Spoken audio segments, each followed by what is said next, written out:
Ano ibig sabihin ito? Alay, sir. Sorry. Pinilitan nila akong akiting ka. Alis na po ako. Ha? Huling-huli ka na, Acheng. Umami ka na. Isa kang jokla.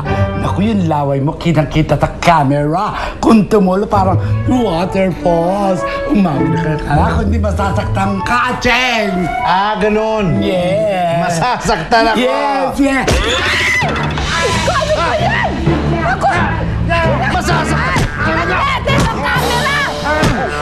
YouTube ko to! Kano masasaktan? Bitawan mo ako! Sasaktan ko talaga yung tao yan!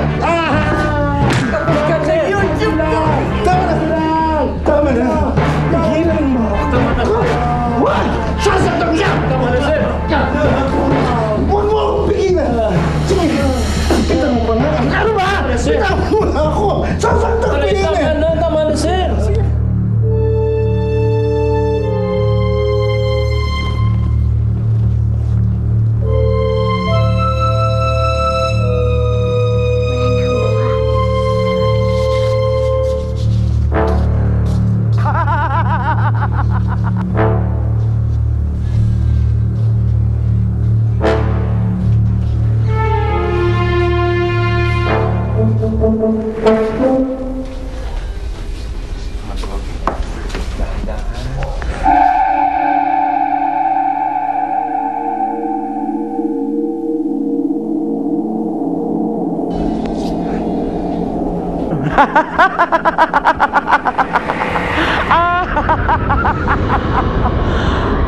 Akin ka na, Bembe.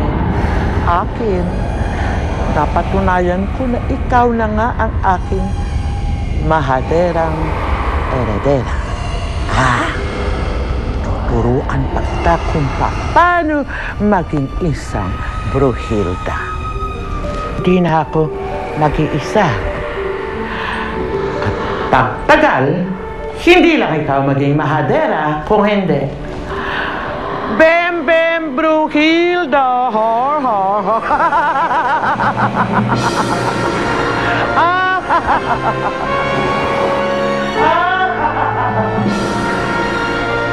Akala niya, ako nakuha niya. Akala niya ako si Jinjin. Kailangan ko sabihin sa kanya. Pero, kung sasabihin ko sa kanya, ako naman kukunin niya. Ayoko. Papa! Papa! Aray, Carlos, gamutin mo ako mga Carlos Whispers. Sige pa. Aba naman. Sobra naman, grabe. Talagang sinetak niyo ako. Sobra. Bakit naman pinag-isipan rin yung bading ako? May asawa ako. Nainiwang ka.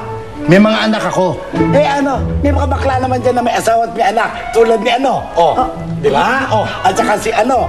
At saka si ano pa. Anak, sorry talaga. Gusto ko lang mapatunayan yung hinala ko. Ganon. Kaya pinain niyo si Carlos sa akin.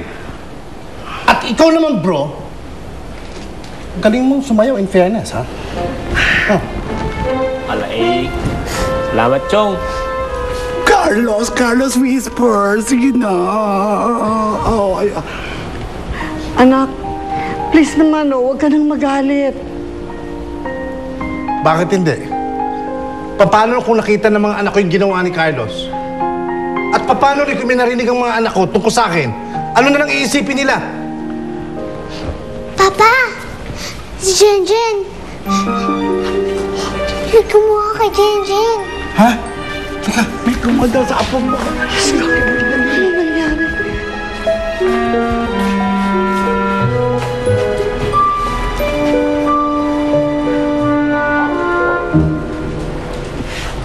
ano ba pinagsasabi mo? O yan si Jenjen natutulog eh. Kitang-kita ko po. Kinuha po siya ng Bruhilda. Nakakatakot. Akala niya po ako po si Jinjin. Mambruhan? Oh no! Senyora, nagbalik ang yung sisterhood. Oh gosh! sitwasyon mo. Oh my God. Paano ka? Wala lang. Teka nga. Ano ba yung pinagsasabi niyo?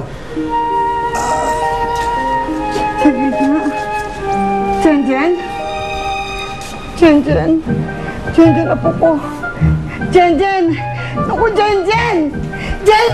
Naku po, ang nangyari sa'yo. Jen!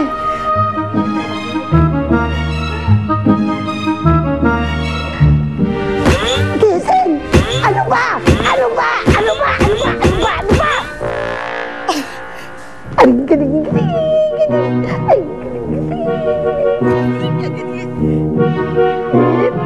Bulaga! Bulaga!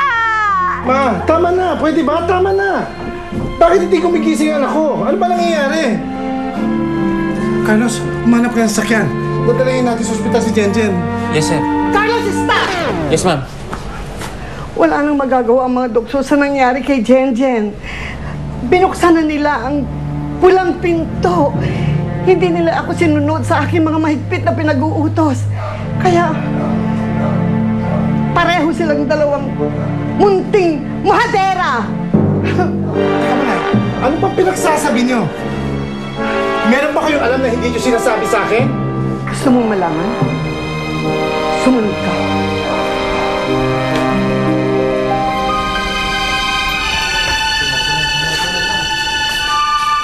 May kapatid ako, si Hilda. Si Chahilda? Di ba patay na siya? Yun ang pagkakaalam mo. Pero hindi pa siya patay. Ano nangyari? Si Hilda ata ang pinakamasamang ugali na tao na nakilala ko. Kung mahadera ako, mas lalo siya. Inggitera, salbahe, lasinggera, lahat na ng masasamang ugali ng tao nasa kanya. Kaya walang nagkakagusto sa kanya eh. At nung nag-asawa ko, at ipinanganak kita, lalo siyang nainggit sa akin. Binalak nga niyang akitin pang tatay mo, pero nabigo siya. Sinabi mo inatake sa puso ang tatay. Oo, inatake siya sa puso sa kagagawa ng Hildang yan. Pero, hindi naman siya nagtagumpay. Ang ginawa niya, nung napanganak kita, nainggit siya sa akin. Nainggit siya at ginantihan niya ako. Pinatay niya ang tatay mo. At pagkatapos, nagkulong na lamang siya doon sa kwarto, nagtago siya. Hindi na siya lumabas. Hanggang sa isang araw,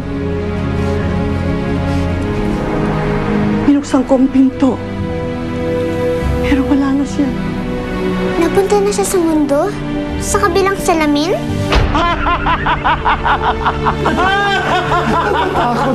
Natatakot ako. Alis mo, takot ko. Yakapin mo ako. Inaral ko ang mga libro ng mahikang itim na galing pa sa mga ninuno natin at pumunta ko rito para makatakas sa sumpa mo, Felicia, at makaganti sa'yo. Sinabi ko na nga ba, Nyora, may lahi kay mangkukulam. Ibalik mo ang apo ko! Ibalik mo ang bata! Parang awa mo na! Ibalik mo ang anak ko! Ibigay mo ang anak ko! Hindi! Akin na siya! Dalawa naman ang apo mo, ah. Hating magkapatid tayo, Felicia. Isa sa'yo, isa sa'kin. Hindi na ako mag-iisa.